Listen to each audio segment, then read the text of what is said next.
Bonjour, mesdames et messieurs et mesdemoiselles. J'espère que vous avez passé une excellente nuit de vendredi à samedi après le travail. Pour ceux qui ne travaillent pas le week-end et pour ceux qui travaillent le week-end, nous vous souhaitons très bon courage. La vie n'est pas une partie du plaisir et donc il faut de la concentration, de la discipline, de la rigueur pour gagner sa vie et faire vivre les siennes. Mesdames et messieurs et mesdemoiselles, nous allons nous plonger directement dans la bataille de Wuhledar.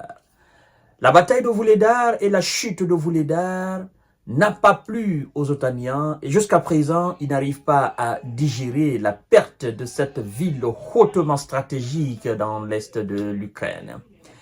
Et pour ce faire, ils tentent toujours de masquer cette humiliation, ils tentent toujours de masquer cette honte, ils tentent toujours de faire croire aux gens que la bataille de Wuhledar n'a pas été non plus facile pour l'armée russe et que les unités d'élite de la marine russe ont été véritablement décimées dans cette bataille de Wuhledar. Mais, dans le combat des grands, nous apprendons, les anciens, c'est la finalité qui compte. Et dans cette finalité, après avoir mettre toutes les forces nécessaires dans la bataille, mesdames et messieurs, en fait, la finalité de ce combat, c'est la Russie qui l'a emporté. Et je voudrais que vous vous souvenez, encore une fois, de l'assaut donné sur l'Allemagne nazie, qui a d'ailleurs permis aux mêmes Russes d'aller jusqu'à Berlin et d'aller visiter le bunker intouchable de M. Adolf Hitler. Et donc, je vous ai dit la fois dernière que les Russes n'ont pas les mêmes notions de temps que nous. Ils n'ont pas les mêmes notions de guerre comme nous. Ils n'ont pas les mêmes objectivités que nous. Et donc, pour les Russes, peu importe ce qui va se passer, l'objectif reste la prise de ce que nous nous sommes fixés. Peu importe ce qui va se passer. Peu importe. Je dis bien peu importe sans exception. Et c'est ce qui fait toujours de cette armée, je dirais même la plus puissante de notre époque là. Parce que ce que nous sommes en train de voir là, c'est-à-dire l'armée russe ne fait pas face à une armée d'un pays tiers-monde. Elle fait face à l'armée la plus puissante encore, si vous voulez dire. N'est-ce pas? L'armée la plus puissante. Je parle de l'armée otanienne, en combinaison avec l'armée américaine.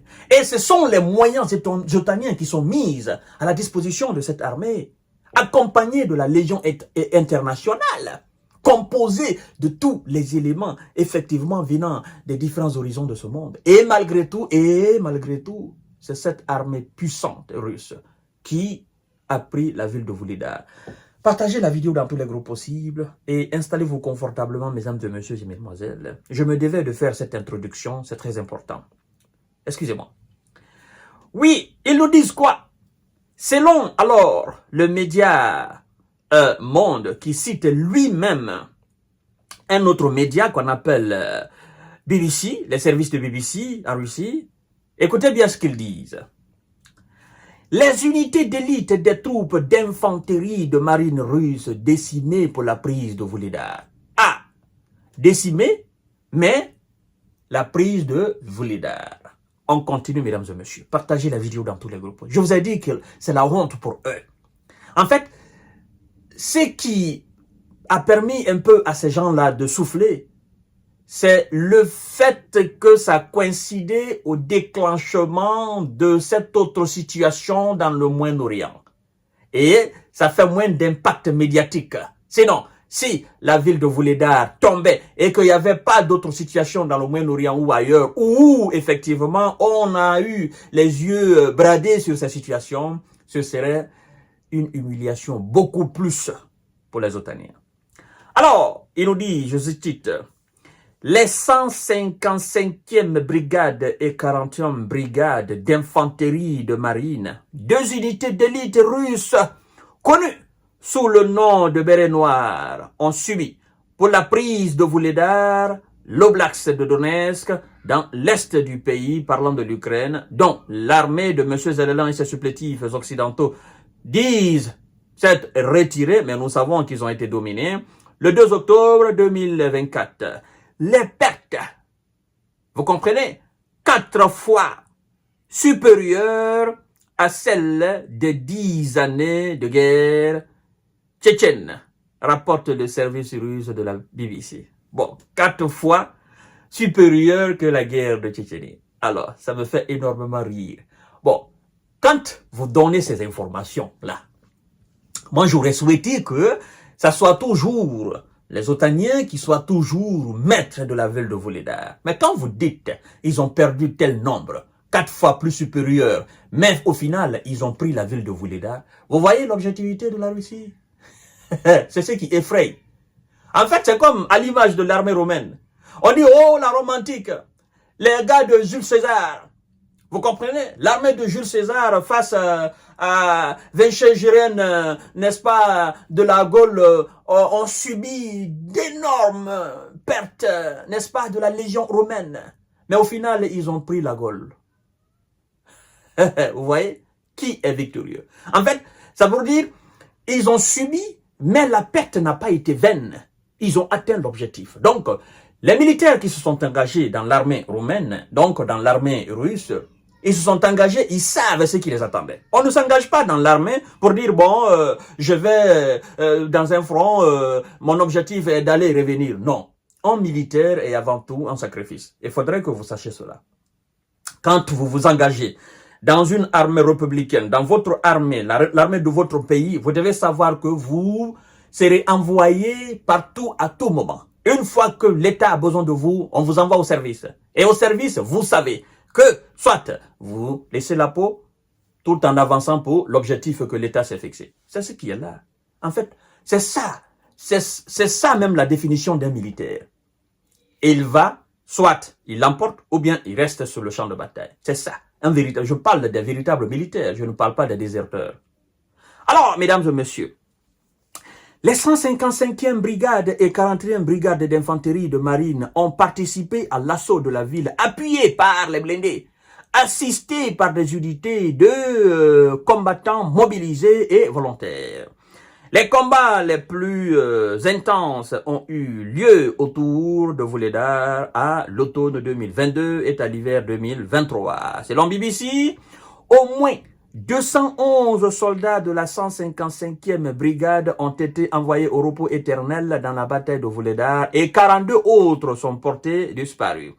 C'est presque 4 fois plus que les pertes de cette unité pendant les 10 années de guerre de Tchétchénie. Parmi ceux qui sont envoyés au repos éternel figurent 19 officiers, dont le commandant de bataillon Sirène, Loup Sanoff, souligne la BBC. La 40e brigade a perdu 72 S pour combler leurs pertes. Ces deux unités ont commencé à intégrer les unités Storm Z formées des prisonniers des colonnes potentielles russes. La BBC explique que le total de ces pertes a été établi à partir des soldats dont l'envoi au repos éternel a été confirmé dans les publications dans les territoires de Primorie et du Kamtchatka, dont les médias sur les réseaux sociaux et dont la BBC a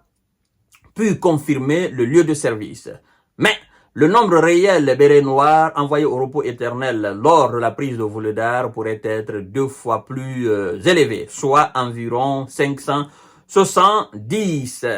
La BBC est arrivée à cette conclusion en étudiant des photographies de cimetières de Primorie, du Kamtchatka et de régions voisines. Plusieurs dizaines de tombent portant des drapeaux des 155e et de 43e brigades d'infanterie de marine, compte tenu des disparus, dont la plupart sont très probablement envoyés au repos éternel. Le nombre réel de marines envoyés au repos éternel lors de la prise de Vuhledar pourrait être à 700, écrit le journal et fin de citation. Vous voyez? En fait, moi, je vous passe cette information Parce que nous lisons un peu partout. Je vous passe cette information pour que vous compreniez au fait, mesdames et messieurs. Il ne s'agit pas de compter le nombre de soldats russes envoyés au repos éternel. Ça, tout le monde sait que nous sommes dans un conflit. Ça, c'est clair et net. Ça, c'est clair et net. Alors, de même qu'ils viennent de donner ce chiffre, ils disent, oh, ça peut être 700, mais la même BBC omet volontairement et refuse volontairement de donner le chiffre aussi exact du nombre de S du côté de M. Zelensky et de ses supplétifs. C'est là la malhonnêteté journalistique, mesdames et messieurs. Et c'est pourquoi nous disons dans cette histoire, il y a, oui, une bataille de com aussi. Laissez-moi vous dire, au cours de la semaine écoulée, il y a eu près de 16 000 S qui ont été envoyés au repos éternel. 16 000 S otaniens du côté de Zelensky qui ont été envoyés au repos éternel. Mais posez-vous la question de savoir, mesdames et messieurs, on dit c'était un verrou indéboulonnable. Depuis le lancement des opérations spéciales militaires, la ville de Vuhledar tenait tête à tous les assauts de l'armée russe depuis 2022. Pendant que les autres villes tombaient. C'est pour vous dire combien de fois il y avait des troupes là pour garder cette ville. C'est pour vous dire combien de fois le nombre était vraiment conséquent autour de cette ville. C'est pour vous dire combien de fois cette ville était encerclée par les gars de Zelensky. Des véritables même. Les véritables de la 72e unité. C'est pour vous dire combien de fois ils étaient nombreux autour de cette ville. Et à chaque fois on envoyait, Alors, mesdames et messieurs, c'est une ville emblématique. Une ville très importante qui vient de tomber. Pouvez-vous compter le nombre de S? Pouvez-vous compter le nombre de S d'élite de M. Zelensky et ses supplétifs qui sont envoyés au repos éternel pour la prise de cette ville-là? Je crois que la logique voudrait tout simplement qu'on se taise et qu'on partage l'émission pour laisser effectivement aux hommes et aux femmes très réfléchis de faire leur opinion pour ça. Faire leur opinion sur ça. Je vous laisse alors la latitude vous-même de donner vos différentes opinions dans les commentaires. Je vous donne rendez-vous tout à l'heure pour notre série d'informations de décortiquage. Merci beaucoup, c'est l'humiliation totale.